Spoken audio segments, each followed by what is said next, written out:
Bismillahirrahmanirrahim.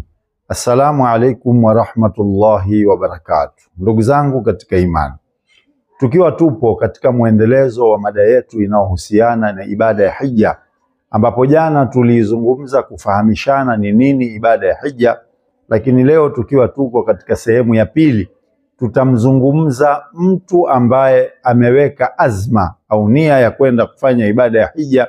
Ni yapi maandalizi yanayotakiwa kujiandaa nayo?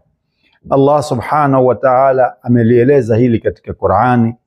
A'udhu billahi minash shaitani rrajim.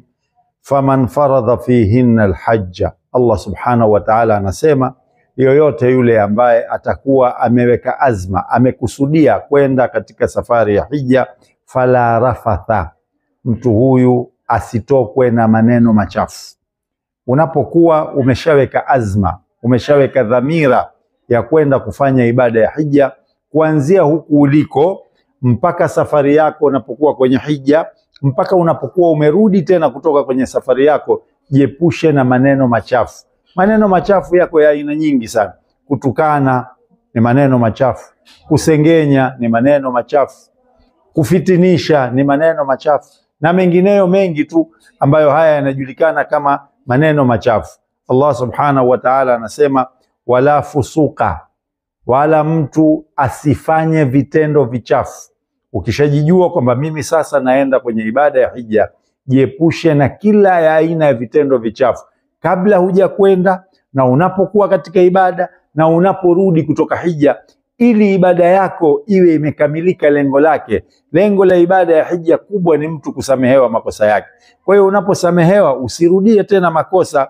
Allah subhanahu wa ta'ala anasema wala jidala fil hajj, wala hakuna mijadala katika hija. Kuna baadhi ya watu wanapenda sana mizozano na mijadala, kutoka wako huku mpaka wako katika ibada ya hija, mpaka watarudi huku. Sasa Allah analikataza hili katika safari ya hija.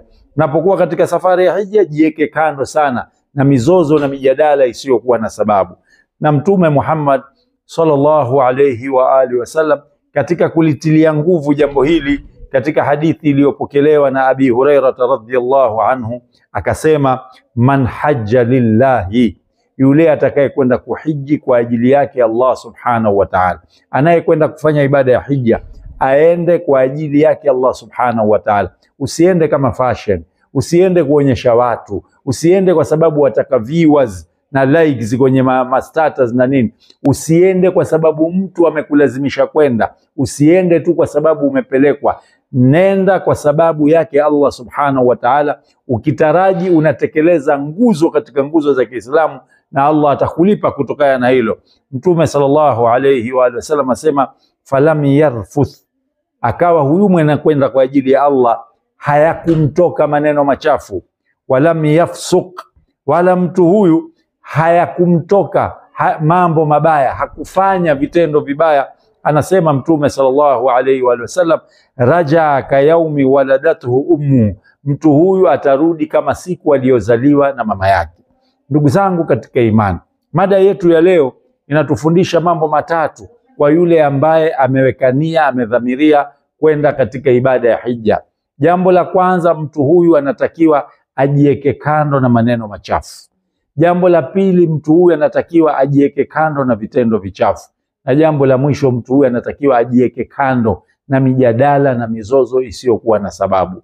Namuomba Allah subhanahu wa ta'ala atujalie katika wenye kwenda kuhiji tukiwa tumejiepusha na kila mambo mabaya, na Allah aturudishe hali ya kuwa ametusamehe makosa yetu.